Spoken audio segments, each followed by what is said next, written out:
గతంలో విమర్శలు అంటే పార్టీలు మారిన తర్వాత అరెస్టులు అనేవి సాధారణంగా కొనసాగుతూ ఉంటుంది. ఇక్కడ పోసాని గారి అంశం చూసుకుంటే గనక సో, ఇక్కడ అరెస్ట్ అనేది చట్టబద్ధంగా చేశారనొచ్చా? లేకపోతే జరిగినటువంటి సీన్ చూసుకుంటే ఎవరిని అరెస్ట్ చేసినా కూడా వాళ్ళకి ఆరోగ్యం బాగున్నటువంటి పరిస్థితి ఉండటం. సో, గతంలో జరిగిన, ఇప్పుడు జరిగిన పార్టీలు ఏవైనా కూడా అదే సీన్ రిపీట్ అవుతుంది. సో, ఇది ఏ విధంగా చూడొచ్చంటారు?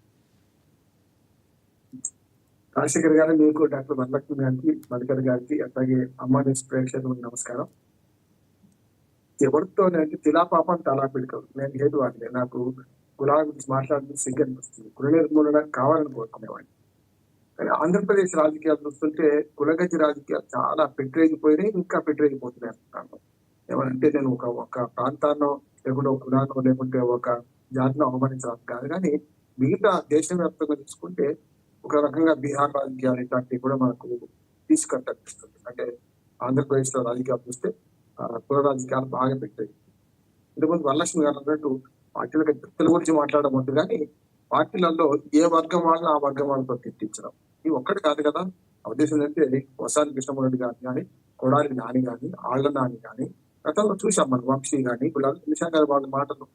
అందుకని ఇది ఒక్కటే కాదు, దేశవ్యాప్తంగా కూడా జరుగుతున్నది.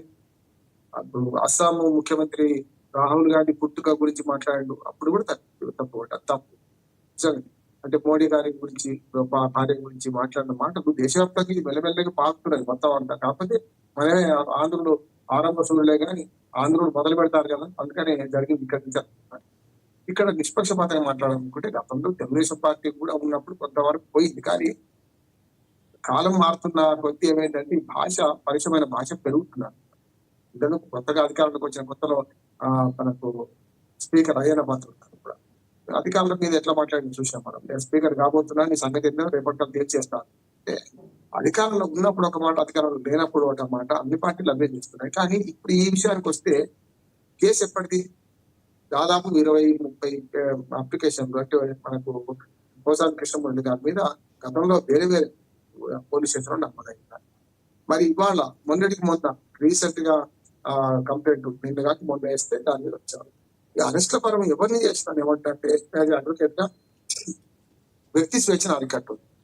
భాష మంచిది కాదు, బాగలేదు, కానీ అది దేశద్రోహం కాదు, ప్రపంచం మీద జరిగేది కాదు. కానీ అది రాత్రిపూట అరెస్ట్ ఎందుకు అంటున్నాను.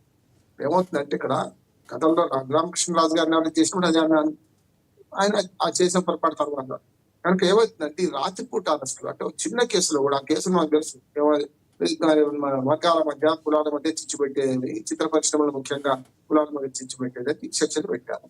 వాటిల్లో కావాలని నాన్ వేలబుల్ సెక్షన్ పెట్టి ఒక నోటీస్ ఇచ్చి రమ్మని పిలిచి ఎవరినైనా సరే, ఇప్పుడు ఇవాళ కాదు, మిగతా టీడీపీ నాయకులను అరెస్ట్ చేసినప్పుడు కూడా అన్నాం, చంద్రబాబు నాయుడు గారిని అరెస్ట్ చేసినప్పుడు కూడా అంత దుర్మార్గంగా అరెస్ట్ చేయదు కదా. చూశాం కదా, 73 ఏళ్ల వయసు కూడా అక్కడెక్కడి నుంచో రాయలసీమ నుంచి ఫోన్ పెడితే విజయవాడ దాకా పెద్ద ప్రదర్శన జరిగింది.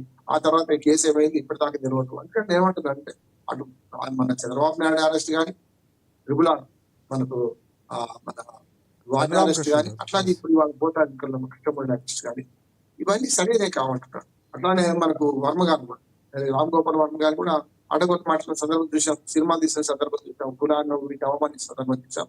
ఇవన్నీ కూడా సరైనవి కావు. రాజకీయాల్లో ఈ వరవడి ఎప్పటి నుంచి జరిగిందంటే ఈ 10 ఏళ్ళుగా విభజన తర్వాత బాగా వెళ్ళింది అనుకుంటా. ఇదివరకు కూడా ఆంధ్రప్రదేశ్ రాజకీయాల్లో ఉంటే గానీ ఇంత దుర్మార్గంగా లేకపోతే, ఇంత బహిరంగంగా లేకుండే. వరకు చెప్పారంటే అందరూ సిక్కు విడిచి మాట్లాడుకుంటున్నాం. అంతేకాదు సమస్య ఏంటంటే ఎదుటి వాడిని సిద్ధాంతపరంగా ఇబ్బందిద్దాం, శత్రుత్వం కాదు. ఇప్పుడు సిద్ధాంతపరమైన విధం కేవలం సిద్ధాంతపరంగానే ఉంటాం తప్ప మనుషుల మధ్య, వ్యక్తుల మధ్య శత్రుత్వం కాదు కదా. జరుగుతుంది ఏంటి, వాళ్ళ కులాల మధ్య, వ్యక్తుల మధ్య శత్రుత్వం మొదలైంది. ఇష్టపడినట్టు మాట్లాడుకుంటారు. ఈ మాటలు కంట్రోల్ కావాల్సిన అవసరం ఉంది. అరెస్ట్లు అంటారా, వ్యక్తి స్వేచ్ఛ నిర్బంధం అనేది సరైనది కాదు. వ్యక్తిని నిర్బంధించాలంటే పద్ధతి కూడా ఇది కాదు అంటున్నాను. రేపు కృష్ణమూర్తి ఎటు పారిపోడు, గతంలో చంద్రబాబు నాయుడు గారు కూడా ముఖ్యమంత్రి చేసిన వాడు, మాజీ ముఖ్యమంత్రి, ఆయన పారిపోడు.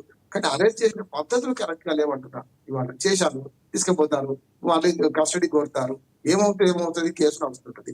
అంటే ఇంటి నుంచి తీసుకుపోయే పద్ధతిలో సరైనది కాదు. గతంలో 2-3 అరెస్టులు ఇప్పుడు అప్పుడు జరిగినాయి, అప్పుడు కూడా జరిగినాయి.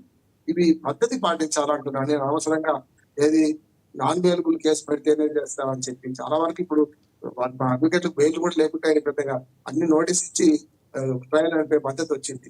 అయినా సరే వాళ్ళ కక్ష సాధింపు చేయడం ఇరుపక్షాలు చేసింది. అంతకుముందు వైసీపీ అధికారంలో ఉన్నప్పుడు టీడీపీ మీద వాళ్ళు చేసింది, టీడీపీ అధికారంలోకి వచ్చింది, చేసిన వాళ్ళు చేసుకున్నాను తాను అన్నట్టు గతంలో మాట్లాడిన మాట నిజం, కేసు నిజం.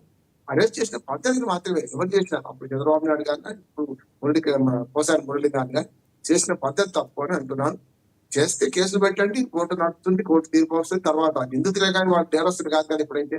కానీ మాటలు చూశారు రాజశేఖర్ గారు, Yes. వాళ్ళ మాటలు పరిశ్రమ సరైనవి కావు, అన్పార్లమెంటరీ. ఈ మాట్లాడే ఎవరు మాట్లాడడం తప్పే.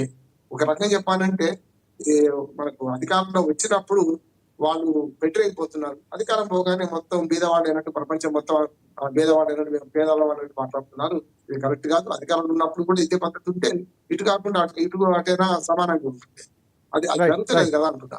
ఇవాళ వ్యవసాయానికి వెళ్ళడం కృష్ణమూర్తి గారు చేసిన తప్ప ఒప్ప అందరికీ తెలుసు, అందరం చూసాం టీవీ ఛానల్స్ ద్వారా. రైట్ కానీ రైట్ అరెస్ట్ చేసిన విధానం రాత్రి కూడా సరైనది కాదు. రైట్ రైట్ వరలక్ష్మి గారు, అంటే ఇటువైపు రామ్మోహన్ రావు గారు మాట్లాడిన మాటలు కానీ ఇందాక మధుకర్ గారు మాట్లాడిన మాటలు